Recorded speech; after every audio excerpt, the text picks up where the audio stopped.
Welcome back to episode 2 of your weekly or bi-weekly Gacha news series. This is a brand new series I started just a little over a week ago where I cover new releases, games going into alpha or beta tests, games that are opening pre-registration, drama, and more in a very easily digestible format. If you want to stay up to date with everything that is going on in the Gacha scene, then I urge you to watch the videos I push out every single day. Otherwise, tune in for this new weekly series. To make sure you don't miss an episode, make sure to like the video, which you don't necessarily need to do to not miss out on an episode, but you do need to subscribe. You do need to hit the little bell notification as well, and let me know what segment interested you the most, because every comment helps boost our video to reach a larger audience.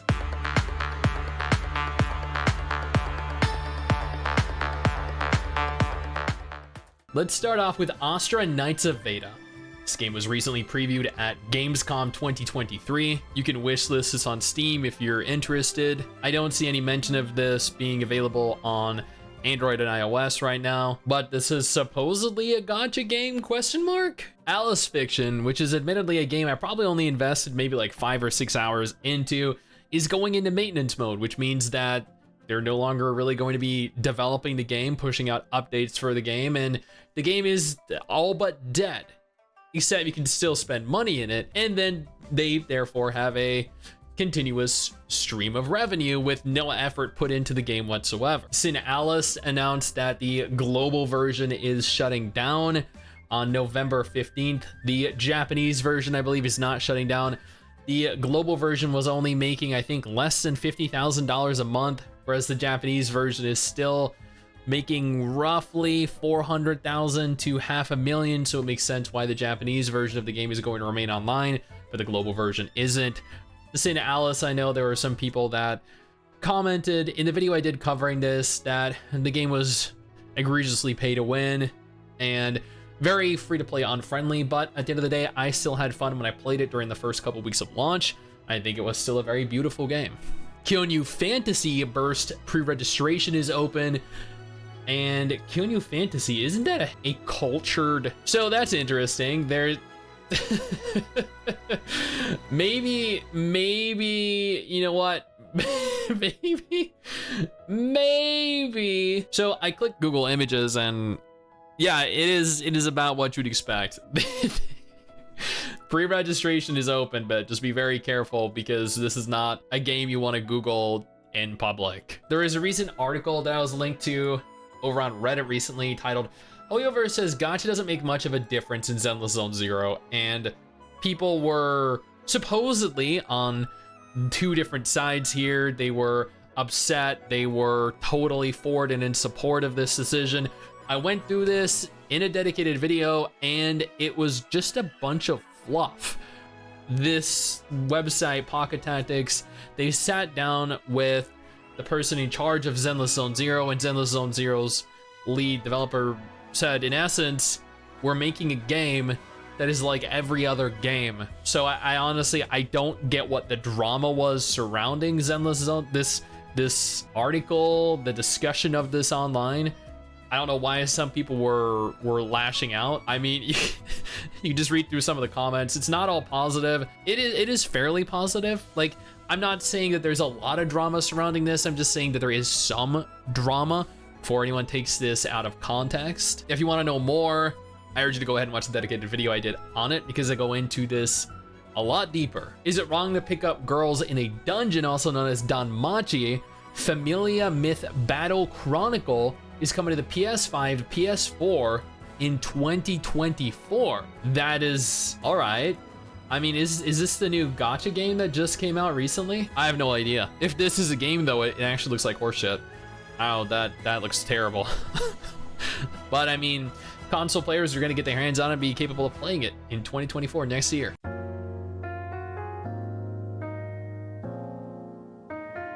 Right now, and I've played through half of this so far, there is an Arknights X Monster Hunter collab that just started yesterday, I believe. I got the new character. It only took me about 7-10 pulls to get her. So admittedly, that wasn't bad. She is very powerful. Her ability, her second ability allows for you to hit 16 times consecutively. It's actually insane. She's ridiculously broken, I think, right now, but I am building her and am having a lot of fun in this new event. It is very, very beautiful. This is an event I honestly did not, or a collab I did not expect to happen, and I urge you to go ahead and jump in if for whatever reason you haven't played Arknights or have been putting off returning, because this is a collab that I think you're not really going to want to miss out on, especially if you're a fan of Monster Hunter. One of the best Star Ocean RPGs of all time is actually holding a collab, or Last Claudia is actually holding a collab with one of the greatest Star Ocean RPGs of all time, but also with Valkyrie profile as well, in a Last Claudia x Valkyrie profile, Lenneth x Star Ocean, the second story R. And I wish I played Last Claudia. I do. Because this is a collab that I would not want to miss out on. But unfortunately, this is a game that I've never dedicated, I think, more than a couple hours to. I don't know why.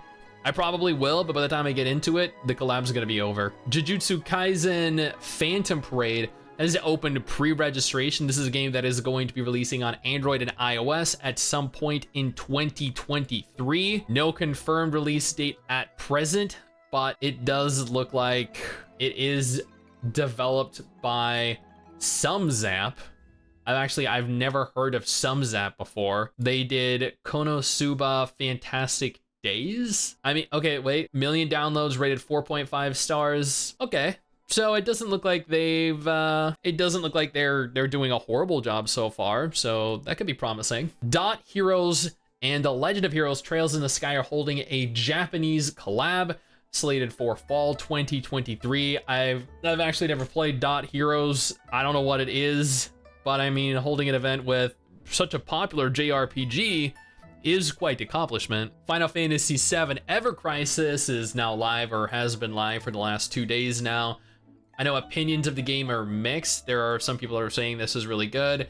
There are some people that saying it's kind of mid. The general consensus, though, I feel, is that it's a pretty decent game, and it's playable. So if you like Final Fantasy VII, I mean, Captor Clash is shutting down as of September 20th, 2023. This is admittedly right around the corner, like a week and a half away.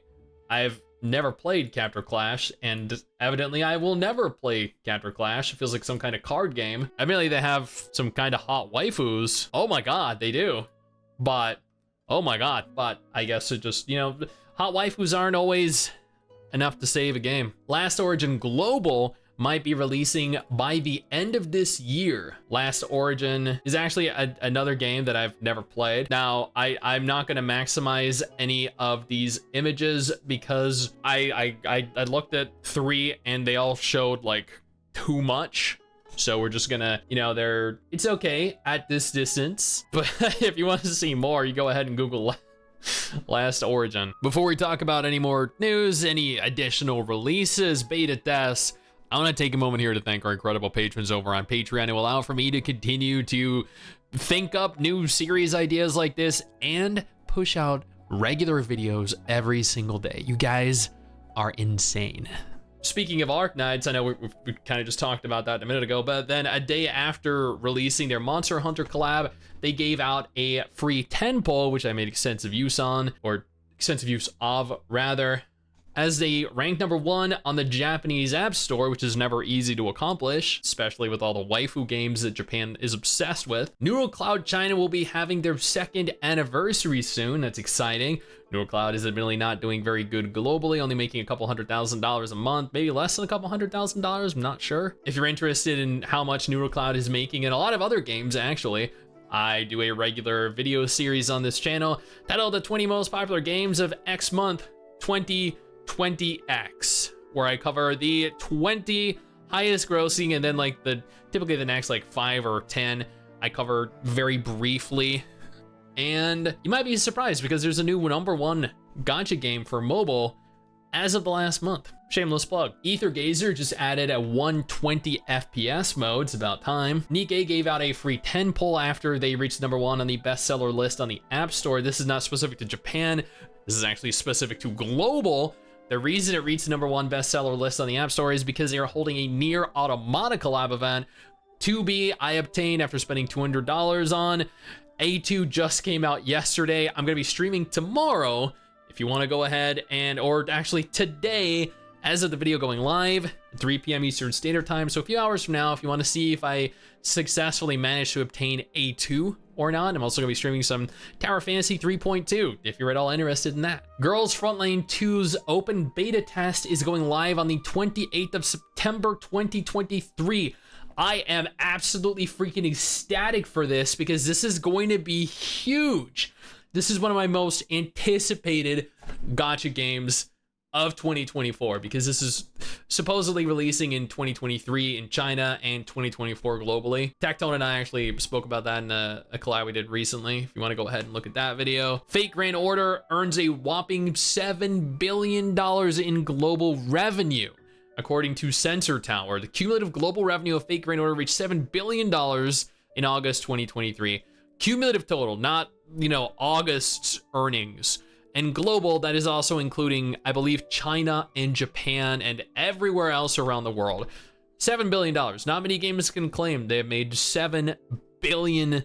That's insane. Bilibili removed Uma Musume from the Apple and Android app stores on Thursday, 8 days after it released in China, prompting speculation about horse imagery promoting gambling. I actually did not know this was launching in China. This is news to me, but while it launched, it's also no longer available. So that's kind of depressing because at the same time, it's also one of Japan's biggest gacha games. And finally, I covered something like this. So like months ago, there was a gacha game, the Final Fantasy Warriors or War of the Vision. I don't know. I've never played this game. I don't even really know what it is. I just know it exists. But Brave Exvius,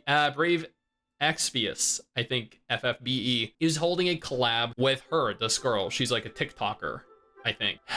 And I don't know why. She's not a gamer. She doesn't play Final Fantasy. She's not a voice actor. She doesn't voice anyone in any of the Final Fantasy games. She's literally just a TikTok dancer, I think, that played in a really bad Netflix movie that got absolutely slammed on Rotten Tomatoes. It was called He's All That, which was a gender swap version of She's All That. She's All That was a movie that released, I think, like in the 90s that featured Freddie Prinze Jr. She's All That admittedly didn't do that much better, but when you take a mediocre movie and then you throw in bad actors, it goes from mediocre to horse shit. But I mean, what did what did we expect?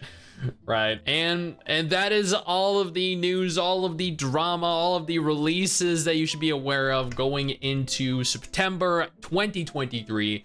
You're welcome. If this is, or if there are no games here that are at all of any interest to you, though, I urge you to click one of the 2 videos on screen right now because one of them might be of more interest to you, that is.